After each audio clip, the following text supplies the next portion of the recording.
Hello students, आज हम लोग पढ़ेंगे कैलकुलस। 12th का जो है मेजर टॉपिक है। इससे 44 नंबर के बोर्ड में आते हैं। इसमें पहला चीज जो है हमारे पास कंटिन्यूटी एंड सेकेंड है डिफरेंशिएबिलिटी। तो आज हम लोग डिस्कस करेंगे कंटिन्यूटी के बारे में कि कंटिन्यूटी होता क्या चीज है। इसके पहले भाई पीछे वाली क्लास में दैट मीन्स 11th में आपने पढ़ा होगा, उस चीजों को थोड़ा सा रिकॉल करना होगा। क्या पढ़ा था भाई? लिमिट पढ़ा था। ठीक है, तो लिमिट में होता क्या था कि 7 इनडिटरमिनेंट्स फॉर्म होता था। 7 क्या होता था? इनडिटरमिनेंट्स फॉर्म होता था, अपरिभाषित रूप होते थे जिसको आज तक किसी मैथमेटिशियन ने डिफाइन नहीं कर पाया है। तो उस फॉर्म में क्वेश्चन को आने के बाद हम लोग लिमिट लगाकर उसको सॉल्व करते थे। तो उसी लिमिट से आज हम लोग यहाँ पे कंटिन्यूटी को सॉल्व करेंगे। इसको दिखाएंगे कोई भी फंक्शन जो है कंटिन्यूअस है कि नहीं है, इसको चेक करेंगे किसी पर्टिकुलर पॉइंट पे। ठीक है, तो भाई उसके पहले जो लिमिट का कुछ फॉर्मूला था उसको मैं लिख देता हूं ताकि इसकी जरूरत पड़ेगी। आपको याद होगा तो बहुत बढ़िया, और नहीं याद होगा तो याद कर लेना है। जैसे बाबू देखो यहां पे होता है कि लिमिट थीटा टेंड्स टू 0 यदि होता है और यहां पे साइन थीटा बटे थीटा, तो इसका वैल्यू 1 होता था। लिमिट थीटा टेंड्स टू 0, यहां पे यदि टेन थीटा बटे थीटा होता है, इसका वैल्यू 1 होता है। लिमिट थीटा टेंड्स टू 0 होता है और यहां पे ओनली कॉस थीटा, इसका वैल्यू 1 होता था। यह ट्रिग्नोमेट्रिकल फंक्शंस के लिए है। ठीक है भाई, अब देखो अलजेब्रिकल फंक्शंस का एक फॉर्मूला होता है कि limit x tends to a, x का पावर n माइनस a का power n by x minus a होता है। तो इसका वैल्यू होता है भाई n इंटू a का power n minus 1। Exponential form में होता है लिमिट x टेंड्स टू यदि 0 होता है e to the power x minus 1 बटा x होता है, इसका वैल्यू 1 होता है भाई। अब देखो लिमिट x टेंड्स टू 0 यदि log x plus 1 by x है, इसका भी वैल्यू क्या होता है भाई? 1 होता है। देखो भाई यहां पे यह लिमिट का कुछ फॉर्मूला है। यह अलजेब्रिकल फंक्शंस में यूज होगा, यह एक्सपोनेंशियल फंक्शंस में यूज होगा, यह लॉगरिथमिक में यूज होगा और यह ट्रिग्नोमेट्रिकल फंक्शंस में यूज होता है। ठीक है भाई, अब देखो तो इसका जो है एक्सप्लेनेशन हम लोग 11th में पढ़े हैं। यहां पे हमें देखना है कंटिन्यूटी। कंटिन्यूअस के बारे में जान लो। कंटिन्यूअस होता क्या है? लगातार। क्या होता है भाई? लगातार। जैसे आपसे बोला जाता है तो आप बोलते हो कि मैं ना कंटिन्यू स्कूल जाता हूं, मैं कंटिन्यू कोचिंग जाता हूं। दैट मीन्स क्या होता है कि जितने दिन वर्किंग डे है, जितने दिन आपके यहाँ स्कूल चल रहे हैं, उसमें कंटिन्यू तुम जाते हो, एक दिन भी गैप नहीं करते हो। अगर बीच में एक दिन भी गैप कर देते हो तो वह कंटिन्यू नहीं कहलाता है। उसी तरीके से जो मेरा ग्राफ होता है, जो मेरा ग्राफ होता है वह कंटिन्यू होता है, कहीं भी टूटा हुआ नहीं होता है। वह शार्प हो सकता है, कॉर्नर बन सकता है, पिक पॉइंट बन सकता है, लेकिन वह ग्राफ टूटना नहीं चाहिए। जैसे इस तरीके से भी हो सकता है, यह भी कंटिन्यूअस है, यह भी क्या है भाई? कंटिन्यूअस है, और यह भी कंटिन्यूअस है। मतलब सिर्फ हमें कहने का मतलब है कि कंटिन्यूअस का मतलब कि ग्राफ कहीं भी गैपिंग नहीं होना चाहिए, टूटा हुआ नहीं होना चाहिए। अगर ग्राफ कहीं भी टूट गया तो वह कंटिन्यू नहीं है। तो इसको चेक कैसे करेंगे? ठीक है, मैथमेटिकली ये तो मैंने बता दिया कि यदि ग्राफ ड्रॉ कर दिया, बीच में कहीं टूटा हुआ है तो बोल देंगे कि यार डिसकंटिन्यूअस है, यह कंटिन्यू नहीं है। यहां भी टूटा हुआ तो भी बोल देंगे, यह भी टूटा हुआ है तो भी बोल देंगे। और यदि कहीं भी टूटा हुआ नहीं है तब हम बोलेंगे कि यह ग्राफ जो है किसके किसके बीच में, जिस पॉइंट के बीच में हमें निकालना है ए से बी के बीच में, यह कहीं भी टूटा हुआ नहीं है, दैट मीन्स यह ग्राफ कंटिन्यूअस है। और यदि ए और बी के बीच में कहीं भी गैप हो जाता है, कहीं भी ग्राफ टूट जाता है, ठीक है, तब बोलते हैं कि यह ग्राफ जो है डिसकंटिन्यूअस है। अब देखो भाई, सबसे पहले हम लोग मैथमेटिकल एक्सप्रेशन में देखते हैं। देखो भाई, सबसे पहला चीज, यह आपका रियल नंबर लाइन है। अब देखो भाई, यहां पे एक पॉइंट है तुम्हारे पास 1, यहां पे होता है 0, यहां पे होता है, यहां पे 0 होता है और यहां पे -1 होता है। कोई भी एक फंक्शन है, कोई भी एक फलन है, कोई भी एक फंक्शन है, और वह कहता क्या है, उसका जो वैल्यू है ना x, वह एक को छूना चाह रहा है। किसको छूना चाह रहा है भाई, किसको टच करना चाह रहा है, एक को टच करना चाह रहा है। जैसे मैंने बोला कि x tends to 1, x tends to 1, x जो है एक वेरिएबल है और वह चाहता है कि हम x को छू ले, x को प्राप्त कर ले। जिस तरीके से सारे स्टूडेंट्स का एक अपना एम होता है, एक अपना लक्ष्य होता है, और अपने लक्ष्य को पेंटर करना चाहता है, अपने लक्ष्य को प्राप्त करना चाहता है। लेट अस सपोज दैट यदि तुम्हारी लक्ष्य होगा कि नहीं मैं जेपीएससी फाइट करूं, तो हो सकता है कि जेपीएससी के थोड़ा सा ऊपर वाली पोस्ट भी तुम गेन कर सकते हो, या उसके थोड़ा छोटे वाली पोस्ट भी गेन कर सकते हो, या जेपीएससी आपने फाइट कर गया। यहां पे 3 कंडीशंस राइज होते हैं। उसी तरीके से यहां पे भी जो है 3 बिंदु, 3 थिंकिंग आपके पास आते हैं। क्या आते हैं, यह जो x है यह छूना चाहता है एक को, या तो यह छू लेगा मतलब x बराबर 1 हो जाएगा, या इससे थोड़ा सा पीछे रह जाएगा लेफ्ट साइड में। यहां पे इस कंडीशन में इसका वैल्यू क्या हो जाएगा, x का वैल्यू जो है 1 से छोटा हो जाएगा। देखो तो भाई, ये x यही रुक गया और 1 यहां है, तो तुम जानते हो कि राइट साइड वाले वैल्यू बड़ा होता है। तो इस कंडीशन में जो x का वैल्यू है ना, वह 1 से छोटा हो जाता है। या मान लो कि यहां पे आकर के रुक जाता है, तो 1 से क्या हो गया, आगे चला गया। तो इस कंडीशन में जो है x का वैल्यू बड़ा होता है 1 से। यहां पे 3 कंडीशंस राइज होते हैं। x का क्या मतलब है, x कह रहा है कि हम 1 को छू लेंगे नहीं। जैसे भाई मान लो कि तुम कहीं पुलिस वगैरह में दौड़ने जाते हो, जब दौड़ने जाते हो तो तुम्हारी टारगेट रहती है कि जितने मिनट में दौड़ कंप्लीट करना है उसको मैं कंप्लीट कर लूं। लेकिन इन केस होता क्या है कि तुम जे भी पहुंचने को था और रस्सी खिंचा गया, तो तुम आकर के एक्सप्लेन करते हो कि एकदम थोड़ा सा के लिए मैंने छट गया, एकदम 1 सेकंड से भी कम टाइम मिलता तो मैं क्रॉस कर जाता। उसी को मैं लिमिट कहता हूं। लिमिट दैट मीन्स सीमा। तो सीमा क्या है कि एक्चुअल कोई लाइन नहीं है, एक्चुअल कोई डेफिनेशन नहीं है, उसमें थोड़ा सा आगे और थोड़ा सा पीछे भी हो सकता है। जैसे मान लो तुम्हारी स्टेट है, स्टेट का सीमांकन किया गया है, तो कोई एक फिक्स लाइन नहीं है, एक एवरेज मान लिया गया है। उसी तरीके से हम यहां पे एक एवरेज बनाते हैं, ठीक है भाई। तो जब एवरेज बनाए तो मैंने बोला कि जब यह x जो है 1 को छूना चाह रहा है, तो यहां पे 3 कंडीशंस राइज होते हैं। या तो यह 1 से थोड़ा सा पीछे रह जाएगा, या तो 1 से थोड़ा सा आगे निकल जाएगा, या तो 1 के बराबर हो जाएगा। 3 कंडीशंस यहां पे राइज होते हैं। तो जब इस साइड वाले जब छोटा रह जाते हैं, देखो तो भाई लेफ्ट साइड वाले जिस पॉइंट पे चेक कर रहे हैं, जिस पॉइंट को वह छूना चाह रहा है, उस पॉइंट से यदि थोड़ा सा पीछे रह जाता है, यानी कि लेफ्ट साइड में रह जाता है, तो इसको हम लोग बोलते हैं LHL, लेफ्ट हैंड लिमिट। क्या बोलेंगे भाई, लेफ्ट हैंड लिमिट। अब इधर वाले को बोलेंगे RHL, that means right hand limit. और यह फंक्शंस का वैल्यू होता है। अब यहां पे 3 चीज निकला।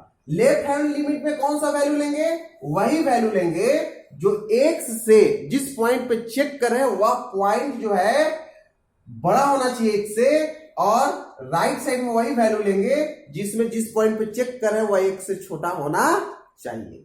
तब यहाँ पे हो गया LHL और यहाँ पे हो गया RHL। अगर अब तुम LHL को निकालोगे भाई तो LHL इक्वल लिमिट, यदि 1 पर चेक कर रहे हो तो लिमिट 1 टेंड्स टू माइनस दे देते हैं। माइनस इंडिकेशन का मतलब है कि जो एक का मान है ना, वह x का जो मान है वह 1 से छोटा है। माइनस देने का मतलब यह हो गया। और इधर वाले को हम लोग लिखते हैं RHL। क्या लिखेंगे भाई? RHL equal limit x tends to 1 पर प्लस। क्या लिखेंगे भाई? 1 पर प्लस लिखेंगे। अब देखो भाई, अगर हमें इस माइनस को रिमूव करना है, इस माइनस को हटाना है, तो करेंगे क्या? यहां पे यह करेंगे कि लेट, यदि आप फंक्शंस तुम्हारे पास fx है, यह भी फंक्शंस तुम्हारे पास क्या है भाई?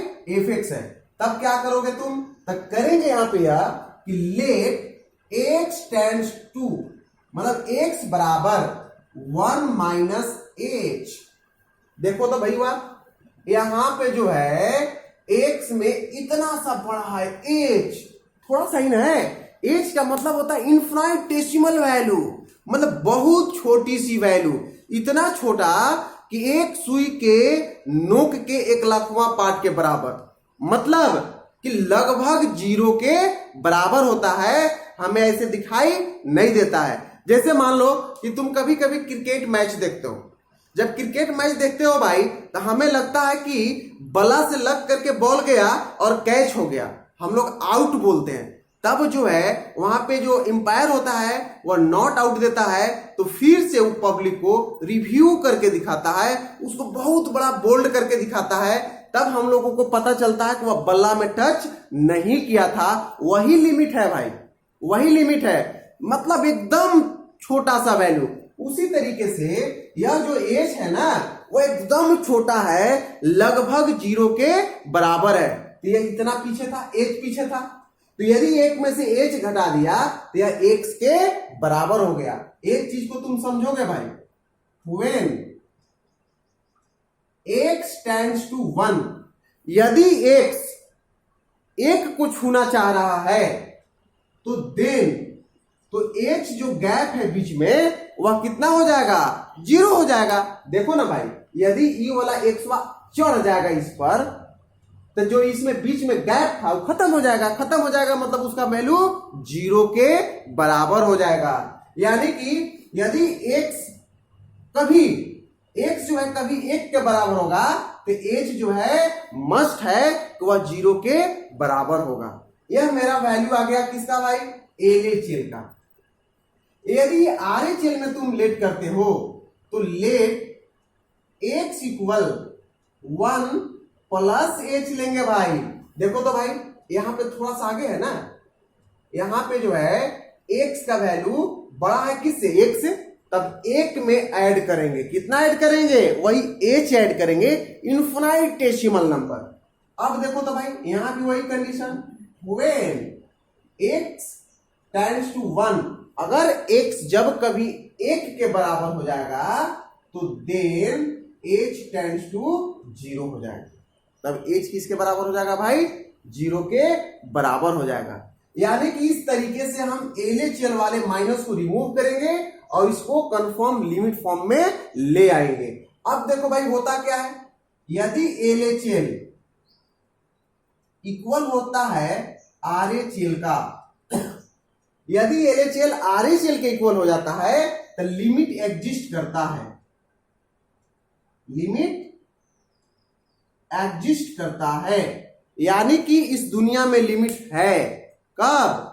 जब LHL बराबर RHL के इक्वल हो जाता है। जैसे मैंने बोला कि जो आदमी का डेफिनेशन है, जो मैन का डेफिनेशन है, उस डेफिनेशन को अगर फुलफिल कर रहा है तो वह आदमी है, वह एग्जिस्ट करेगा। यदि लेट अस सपोज दैट तुम इमेजिन कर लो कि 2 सिंह वाला आदमी, तो 2 सिंह वाला आदमी एग्जिस्ट नहीं करता है। 2 हाथ वाला आदमी एग्जिस्ट करता है, 2 पैर वाला आदमी एग्जिस्ट करता है। उसी तरीके से यदि LHL और RHL इक्वल आ जाता है तो दैट मीन्स वह लिमिट एग्जिस्ट करेगा। इन केस इन केस कभी यदि LHL RHL के इक्वल नहीं आता है, बात समझ रहे हो, अगर कभी RHL LHL के इक्वल नहीं आता है, यदि बराबर नहीं आया, इसका मतलब यह हुआ कि लिमिट जो है एग्जिस्ट नहीं करेगा। तब यहां पे हम क्या लिखेंगे भाई, लिमिट डज नॉट एग्जिस्ट, यानी कि लिमिट एग्जिस्ट नहीं करेगा। तो यहां तक तो तुमने सीख गया भाई एग्जिस्टेंस एंड नॉट एग्जिस्टेंस। लेकिन मेरी मुद्दा यह नहीं है, मेरी मुद्दा क्या है, कंटिन्यूअस तक पहुंचना है।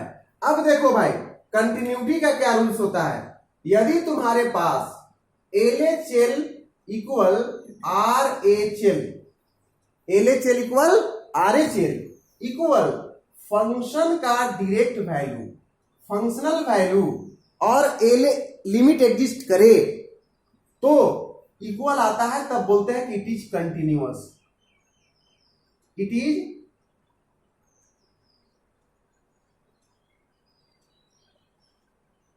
Continuous at x is equal to 1। इससे यह पता चलता है कि तीनों यदि इक्वल आता है तो हम बोलेंगे कि जो फंक्शंस है ना, जो फंक्शंस डिफाइन कर रहा है, जो फंक्शंस एग्जिस्ट कर रहा है, वह कंटिन्यूअस है। यदि यह तीन में से कोई भी इक्वल नहीं होता है, पहला चीज तो अगर यह इक्वल नहीं है तो एग्जिस्ट ही नहीं करेगा, अगर एग्जिस्ट किया और इसके इक्वल नहीं आया तब does not exist, does not exist. यदि LHL इक्वल है RHL का, मतलब लिमिट एग्जिस्ट कर रहा है, लेकिन यह इक्वल इसके नहीं है, तब लिखेंगे कि डज नॉट कंटिन्यूअस,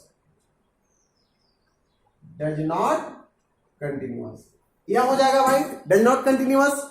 और यदि लिमिट एग्जिस्ट ही नहीं कर रहा है तो वह कंटिन्यूअस भी नहीं होगा, लिमिट एग्जिस्ट ही नहीं कर रहा है तो वह कंटिन्यूअस भी नहीं होगा। यह मेरा हो गया थ्योरी कंटिन्यूटी का। अगर आप बहुत अच्छे तरीके से इस बात को समझ गए होगे तो कंटिन्यूटी का क्वेश्चन करना जो है अब बिल्कुल आसान लगेगा। लेकिन थोड़ा सा हम लोग इसका प्रॉपर्टीज देखते हैं भाई, प्रॉपर्टीज क्या होता है। देखो प्रॉपर्टीज में यही होता है कि यदि f(x), if f(x) and g(x) are two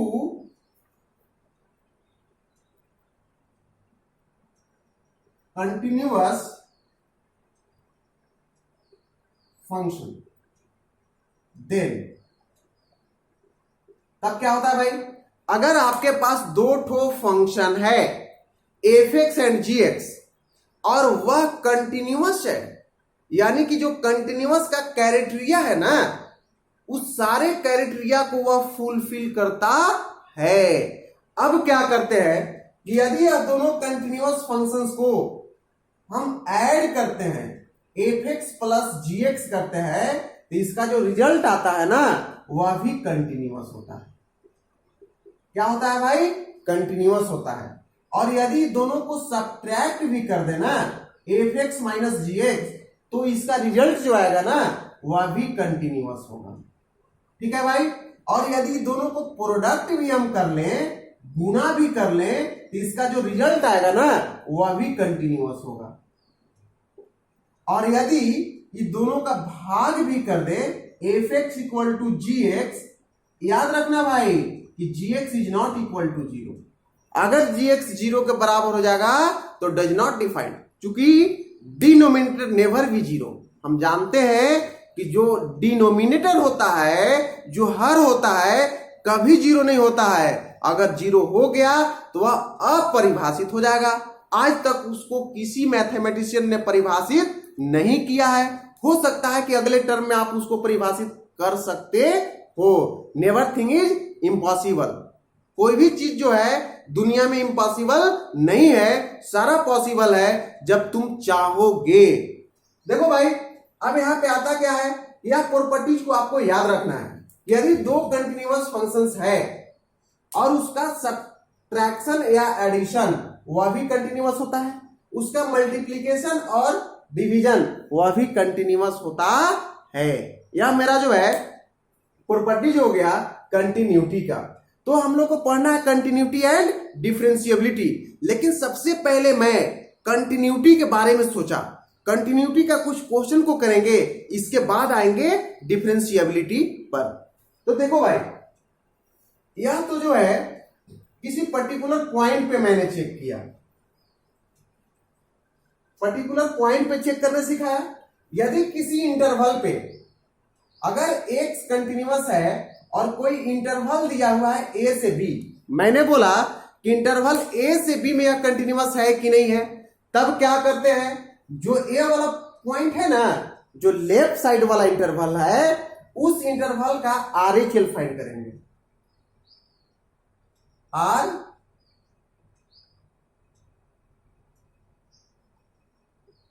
RHL किसका फाइंड करेंगे भाई, FA का, इसका RHL फाइंड करेंगे। और इसका क्या फाइंड करेंगे भाई, LHL, LHL किसका, B का। और यदि यह दोनों इक्वल आ गया तब बोलेंगे कि इस इंटरवल में यह कंटिन्यूअस है। लेफ्ट वाले इंटरवल का RHL, राइट वाले इंटरवल का LHL। यदि दोनों इक्वल आता है तब बोलेंगे कि जो फंक्शंस गिवन है वह उस इंटरवल पर, जिस इंटरवल को इंडिकेट कर रहा है, उस इंटरवल पर वह जो है कंटिन्यूअस है। तो कंटिन्यूटी का सारा थ्योरी को हम लोग कर लिए भाई। अब कुछ क्वेश्चन को उठाते हैं। क्वेश्चन हम लोग एनसीईआरटी से उठाएंगे। देखो भाई, हम लोग जो है केसी सिन्हा के भी कर सकते थे, जो सबसे बेस्ट बुक होता है, लेकिन अभी हम लोग लेकर के एनसीईआरटी को चल रहे हैं, व्यू ऑफ बोर्ड। इसके बाद फिर हम लोग आएंगे जेई मेंस एंड एडवांस के लिए, तब उस वक्त जो है मैं केसी सिन्हा का बुक लेकर के आऊंगा, जो पार्ट वाइज बुक आते हैं ओनली जेई मेंस और एडवांस के लिए। ठीक है, तो अब हम लोग एक्सरसाइज का कुछ क्वेश्चन करके देखते हैं। हाँ, एक बात मत भूलना भाई, यदि चैनल को तुम सब्सक्राइब नहीं किए हो तो सब्सक्राइब कर लोगे, ताकि सारा वीडियो का नोटिफिकेशन आप तक मिलता रहे और फ्री ऑफ कॉस्ट कोचिंग का मजा तुम घर बैठे लेते रहो। अब देखो भाई, हमारे पास क्वेश्चन है एनसीईआरटी का। एनसीईआरटी एक्सरसाइज 5.1 है, 5.1 है। Question number first, proof that functions fx equal to 5x minus 3 is continuous at x equal to 0, at x equal to minus 3 and at x equal to 5। एक question को 3 point पे check करना है। देखो भाई, given fx equal to 5x minus 3, हम किसी एक पॉइंट पे चेक करते हैं, बाकी का 2 पॉइंट पे आप घर में चेक करोगे। तो एट एक्स इक्वल -3 पे मैं चेक कर देता हूं, एक्स इक्वल -3 पे चेक कर देता हूं।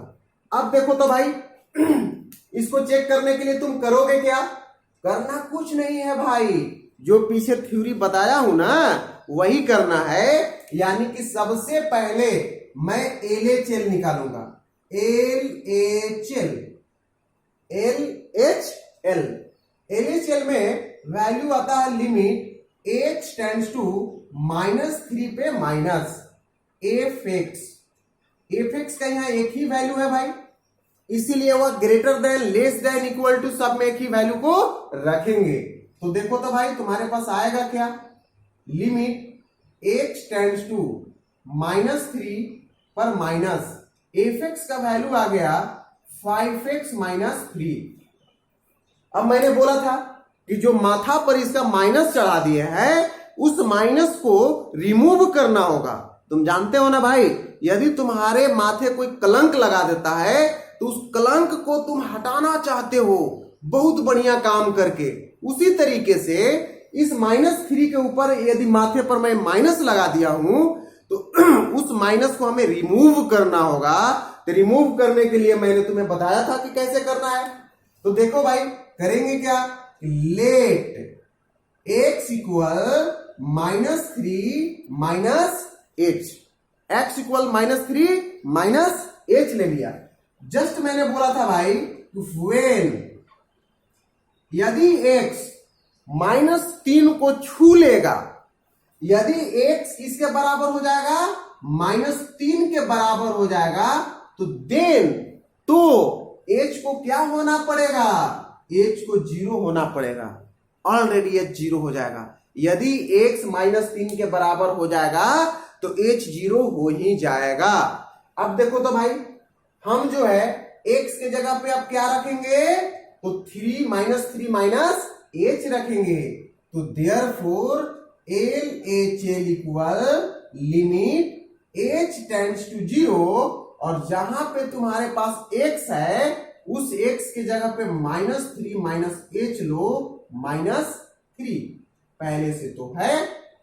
अब इसको थोड़ा सा सिंप्लीफाई कर दो भाई।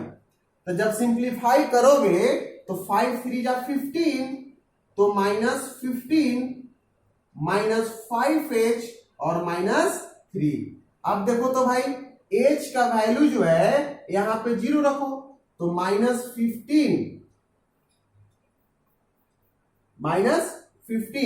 -5 इंटू 0 और -3। देखो तो भाई यहां पे कितना आ जाएगा, यहां पे जो है 15 और 3 18, -18 और -0 इक्वल टू -18 आ गया। यह वैल्यू मेरा किसका आया भाई, LHL का आया। अब हम चलते हैं RHL की ओर। RHL में आ जाओ भाई। RHL equal limit x tends to -3 के ऊपर प्लस चढ़ा देते हैं। इसके माथे पर क्या चढ़ाओगे, प्लस चढ़ाओगे। अब देखो तो भाई यहां पे fx का वैल्यू रखेंगे, fx का वैल्यू तुम्हारे पास जो है उसको पुट करो, -3 पे प्लस, यहां पे आ गया 5x -3। अब मैं बोला था कि इसके माथे पर जो प्लस चढ़ाए हो, जो प्लस का कलंक लगा हुआ है, उस कलंक को रिमूव करेंगे। रिमूव करने का भी तरीका मैंने बताया था भाई। तब यहां पे क्या करोगे, लेट करेंगे, x equal -3 plus h, -3 plus h करेंगे भाई। अब मैं बताया था when जब कभी x जो है -3 के बराबर हो जाएगा, देन तो h को 0 होना ही पड़ेगा। h मस्ट बी 0, नेसेसरी है कि h 0 होगा। तो मैंने h को 0 कर दिया। अब क्या करते हैं भाई, therefore RHL equal limit h tends to 0। अब देखो तो भैया क्या करोगे, करना कुछ नहीं है, जहां तुम्हारे पास x है ना, x के जगह पर ये वाला वैल्यू रख दो। तो 5 इंटू -3 प्लस h -3, इस वैल्यू को मैंने पुट कर दिया। अब इसको थोड़ा सा सिंप्लीफाई कर लो, लिमिट h टेंड्स टू 0, तो -15 प्लस 5h -3। देखो तो भाई इसको ऐड करोगे तो -18 प्लस यहाँ पे h का वैल्यू 0 रखोगे, तो 5 into 0 equal -18 plus 0 is equal to -18। यानी कि LHL का भी वैल्यू कितना आ गया भाई, -18 आ गया। अब फंक्शन का वैल्यू निकालते हैं। अब देखो तो भाई करेंगे क्या, कुछ नहीं करेंगे, f -3 निकालेंगे, f -3। देखो तो भाई जब यहाँ x, तब 5 के साथ x गुना में, जब x के जगह पर -3 आ गया तो 5 के साथ -3 आ जाएगा। अब देखो तो भाई -15 और -3 यानी कि -18 आ गया। तीनों बराबर आ गया कि नहीं आ गया। तब यहां पे क्या करेंगे कि therefore LHL equal RHL equal f -3 equal -18 आ गया। यानी कि तीनों का मान बराबर आ गया। अगर तीनों का वैल्यू इक्वल आ जाते हैं, उस कंडीशन में जो वह फंक्शन है वह कंटिन्यूअस कहलाता है। तब यहां पे लिख देंगे हम कि clearly f(x) is continuous. Clearly fx is continuous at x equal -3। यह क्वेश्चन सॉल्व हो गया भाई, लेकिन इसको 3 बिंदु पर चेक करना था, 3 पॉइंट पे चेक करना था, और अभी तक मैंने इसको 1 पॉइंट पे चेक किया, बाकी 2 पॉइंट पे तुम घर में चेक करोगे। यदि घर में चेक करने के बाद वह क्वेश्चन नहीं बन पाए तो तुम कमेंट्स बॉक्स में कमेंट करोगे, अगले वीडियो में वह भी 2 पॉइंट पे मैं चेक करके तुम्हें दिखा दूंगा, अन्यथा मैं अगले क्वेश्चन करूंगा। गुड बाय, आज के लिए ही, फिर मिलेंगे अगले क्लास में।